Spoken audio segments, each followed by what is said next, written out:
From what we learned yesterday, it appears that President Trump directed his personal attorney. First, he cheated on his pregnant wife with a porn star. Then he paid his attorney, a fixer.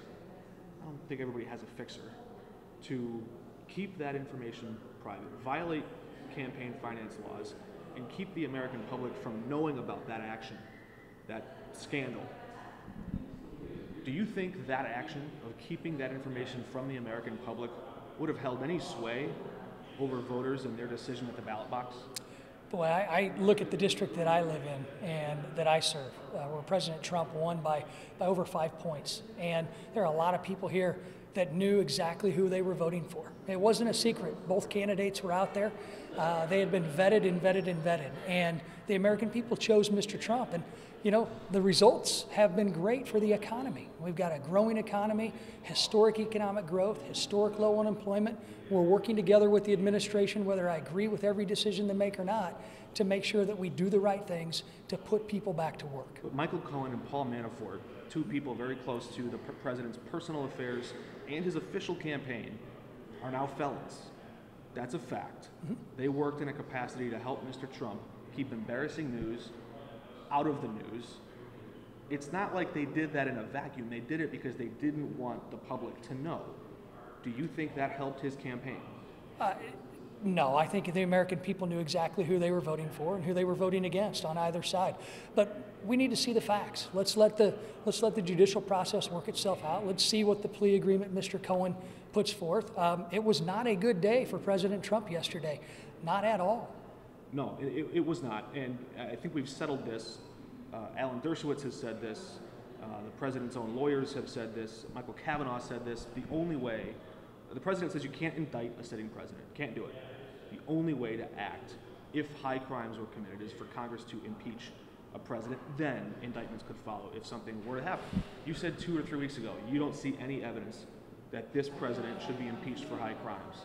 Mm-hmm. How did your opinion change yesterday when you said it's a bad day for the president? How did your opinion change? Is that any closer to a possible reality that we may one day see impeachment proceedings in the House of this president?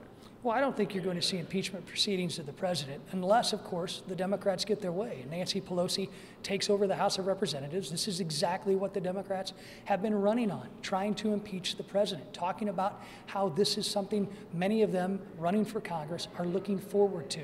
This is something that should never be taken lightly, no matter when it happens in our nation's history. It is something that needs to be taken and given the utmost seriousness. It's one of the toughest jobs I would ever have if we were in the House of Representatives to go through impeachment proceedings of the president. And I think we need a lot more evidence before we begin to discuss any of that when it comes to Washington right now. Sure, but this is a Republican administration. Jeff Sessions is a Republican. He sits atop the Justice Department. Rod Rosenstein has voted Republican, as did Jim Comey and others who have been. I mean, this isn't like the Democrats are gunning for President Trump. These are Republican-leaning individuals who happen to work in the Justice Department and have a job to do, and they're coming forward and saying that this campaign, the president's campaign, committed campaign finance violations that are felony violations. Well, I don't think this is the first time any candidate at the federal level, including at the presidential level, has been accused of campaign finance violations. You know, this is an issue that's usually settled by the FEC, as in the case of Barack Obama, as in the case of John Edwards.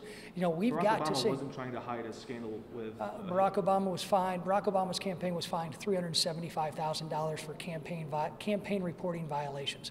We've got to see the facts. Facts matter. And I don't think you see Jeff Sessions and Rod Rosenstein scrambling right now to ask the U.S. House of Representatives to impeach President Trump. And I don't think the American people want that either, Mark. After the Access Hollywood tapes came out in October of 2016, you had reservations about then-candidate Trump. You voiced those concerns. You said you didn't think this is how women should be discussed or treated. You would have had no concerns about the fact that the president paid a porn star hush money to keep quiet an affair he had on his pregnant wife. You don't think evangelical Christian conservative voters would have frankly given a damn when they walked into the ballot box? Yeah, I let my opinions be known, and they were clear. And I took a lot of criticism from a lot of folks in my own party for that at the time. Then President Trump got elected, and just like working with President Obama over the last 4.5 years, I worked with him when we could find agreement on policies, which were actually more than not. And then also, I'm doing the same with this president. And this president is giving us, his administration, working with Republicans in Congress, are giving Americans clear results that he promised during this campaign. But to be clear, Michael Cohen and his lawyers specifically said the president, then candidate Trump, directed him to break the law, directed him to commit campaign finance violations, to make that hush money payment. That's not troubling to you? Well, I think, like I said, the president did not have a good day yesterday. All of these allegations are troubling.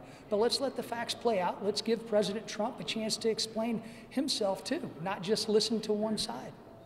One side, the Michael Cohen side, the Justice Department. You're calling them a side, a partisan side. It's the Justice Department. It's not a partisan side. This is a legal case. Legal cases, you get to plead your case too. Again, this is not a good issue for the president. This is not good for our country right now.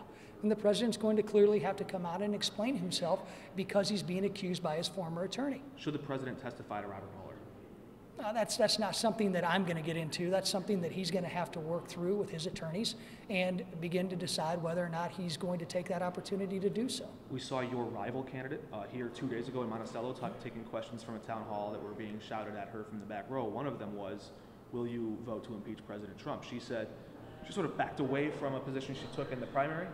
First of all, your reaction to her sort of shifting stance on this issue?